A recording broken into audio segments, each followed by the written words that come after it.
ऐसा नहीं है कि सफलता अपने साथ मुसीबत नहीं लाती है। इसरो के अंदर भी चंद्रयान-3 की सफलता एक बड़ी मुसीबत लेकर आई है और इसरो के ऊपर हमले बढ़ गए हैं। खुद इसरो चीफ ने इसका खुलासा किया है। जानेंगे इसरो पर क्या हमला हो रहा है। तो वहीं दूसरी तरफ सबसे बड़ी खबर, मार्केट में हाहाकार मचा हुआ है। 4 लाख करोड़ स्वाहा हो चुके हैं और इन सब के बीच में तेल के दाम भी बहुत तेजी से बढ़े हैं। जानेंगे जियोपॉलिटिक्स में क्या कुछ चल रहा है। आइए जानते हैं इन खबरों को विस्तार से। चंद्रयान-3 की सफलता के बाद इसरो की दुनिया भर में चर्चा हो रही है। इसरो की सफलता के साथ उसके सामने नई चुनौतियां भी आ गई है। इसरो अपने रूटीन काम के साथ ही अनजान दुश्मनों से भी अलग मोर्चे पर लड़ाई कर रहा है। इसरो चीफ एस सोमनाथ ने इसके बारे में विस्तार से बता दिया। भारतीय अंतरिक्ष अनुसंधान संगठन इसरो के चीफ ने कहा है कि देश की अंतरिक्ष एजेंसी को हर दिन 100 से अधिक साइबर हमलों का सामना करना पड़ रहा है। इसरो प्रमुख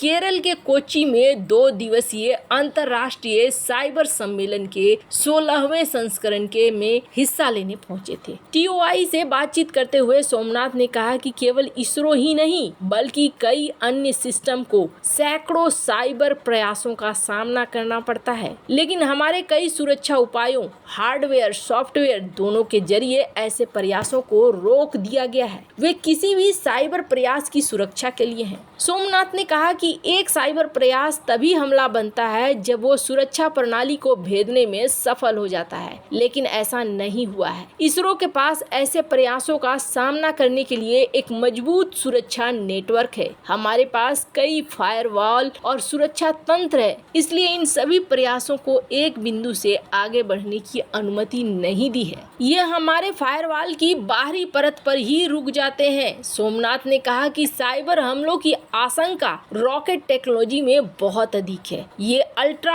आधुनिक सॉफ्टवेयर, चिप आधारित हार्डवेयर का उपयोग करता है। इसरो प्रमुख ने बताया कि सॉफ्टवेयर की व्यापक जांच करने के अलावा इसरो रॉकेट के अंदर हार्डवेयर चिप्स की सुरक्षा को वेरीफाई करने के लिए परीक्षण करता है। उन्होंने कहा कि पहले एक उपग्रह की निगरानी करने का तरीका सॉफ्टवेयर के जरिए एक समय में कई उपग्रहों को निगरानी करने के तरीके में बदल गया है। इसरो प्रमुख का कहना है कि साइबर सुरक्षा बेहद महत्वपूर्ण है। उन्होंने कहा कि एडवांस टेक्नोलॉजी के साथ साथ वरदान है तो खतरा भी है। हम आर्टिफिशियल इंटेलिजेंस जैसी टेक्नोलॉजी का इस्तेमाल कर साइबर अपराधियों की तरफ से पेश की गई चुनौतियों का सामना उसी टेक्नोलॉजी से कर रहे हैं। इस दिशा में और भी ज्यादा शोध होनी चाहिए, कड़ी मेहनत होनी चाहिए। उन्होंने कहा कि इसरो इस तरह के साइबर हमलों से निपटने के लिए पूरी तरीके से तैयार है। इसरो चीफ ने कहा कि नई टेक्नोलॉजी आने के साथ ही सेक्टर की ग्रोथ का पता चलता है। उन्होंने कहा कि कोविड के दौरान रिमोट जगह से लॉन्च करना संभव था। ये तकनीक के विजय को दिखाता है। सोमनाथ ने आगे कहा कि विभिन्न प्रकार के उपग्रह हैं जो नेविगेशन और रखरखाव आदि के लिए शाखाएं बनाते हैं। इसरो प्रमुख ने कहा कि इनके अलावा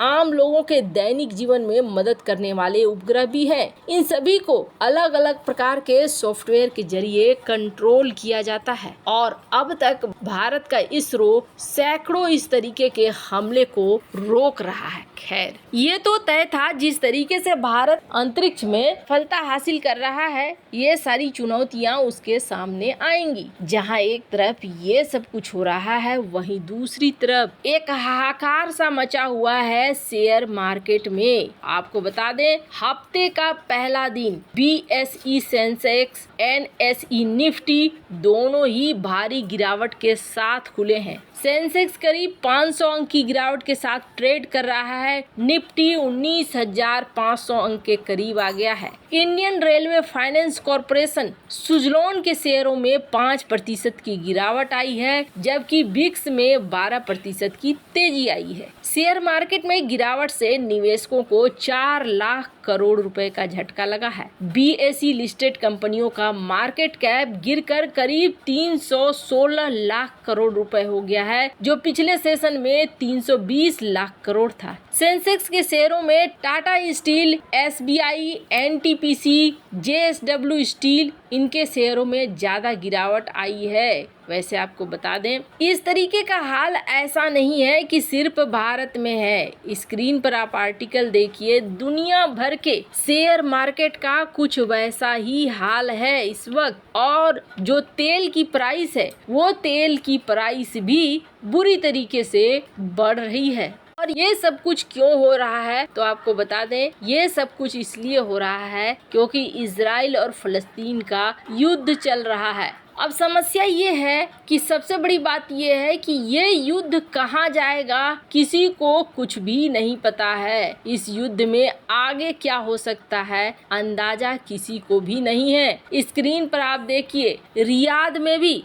1.2% की गिरावट देखने को मिली है शेयर मार्केट में। कुवैत, कतर, यहाँ पर भी गिरावट देखने को मिली है। इजिप्ट के शेयरों में भी गिरावट देखने को मिली है। अब जिस तरीके से अमेरिका ने समर्थन दे दिया है, उसके बाद अगर बाकी देश जैसे ईरान और कतर, जो अभी तक हमास के समर्थन में बोल रहे थे, ये शांत हो जाते हैं तो हो सकता है ये युद्ध जल्दी खत्म हो जाए। और अगर ये शांत नहीं होते हैं तो फिर ये युद्ध एक बड़ा रूप लेगा, और बड़ा रूप लेगा तो इसका असर देखने को मिलेगा। स्क्रीन पर आप ये आर्टिकल देख रहे हैं, मार्केट टुडे का आर्टिकल। यहाँ पर इजराइल का भी जो शेयर मार्केट है पूरी तरीके से गिरता हुआ दिख रहा है। खैर, इजराइल का तो गिरना तय है, ये तो मेन पार्टी है जो इस वक्त युद्ध में लगा हुआ है। और जहाँ तक ऑयल मार्केट की बात है, तो आपको बता दें, दो चीजें इस वक्त असर दिखा रही हैं, एक तेल और दूसरा सोना। इन दोनों पर ही असर दिख रहा है। तेल की प्राइस बढ़ रही है और कहा जा रहा है कि अगर इस युद्ध में ईरान शामिल हो गया तो तेल की प्राइस में और भी ज्यादा बदलाव देखने को मिलेगा। वहीं देखा जा रहा है सोने की खरीदारी भी बढ़ रही है। यानी जैसे ही नेतन्याहू ने इस बात को कहा है कि ये युद्ध लंबा चलेगा, इसका असर भी दिखना शुरू हो गया है और लंबे युद्ध के हिसाब से लोग तैयारियां करना शुरू कर रहे हैं। खैर, स्क्रीन पर मार्केट टुडे की ये खबर देख सकते हैं आप, जिसमें ये कहा जा रहा है कि सोने की खरीदारी भी बहुत ज्यादा बढ़ रही है। तो तेल में करीब 5% की बढ़ोतरी देखने को मिल रही है। 5% एक अच्छा खासा बढ़ोतरी है। अब ये भी कहा जा रहा था कि क्या पिछली बार की तरह जैसे 1973 में लगा था तेल को लेकर अमेरिका के ऊपर प्रतिबंध, क्या इस बार फिर लगेगा? तो ऐसा लगता नहीं है। दुनिया पहले ही परेशान है, ज्यादातर देश खुद ही हानि में है। महामारी और महामारी के बाद ये रूस यूक्रेन का चक्कर, ऐसे में लग नहीं रहा है कि ये सब कुछ और तेल का खेल और भी ज्यादा आगे चलेगा। पर हाँ, आपको बता दें, ये जो भी शेयर मार्केट में बदलाव देखने को मिल रहे हैं, ये बदलाव अब इस पूरे हफ्ता रहने वाले हैं। ये पूरे हफ्ता आपको गिरावट जैसा ही मिलेगा, कुछ बढ़ोतरी नहीं मिलेगी। वैसे इन सब मामले में आपकी क्या राय है, कमेंट कर जरूर बताएं। जल्द मिलते हैं अगले वीडियो में नई खबर के साथ।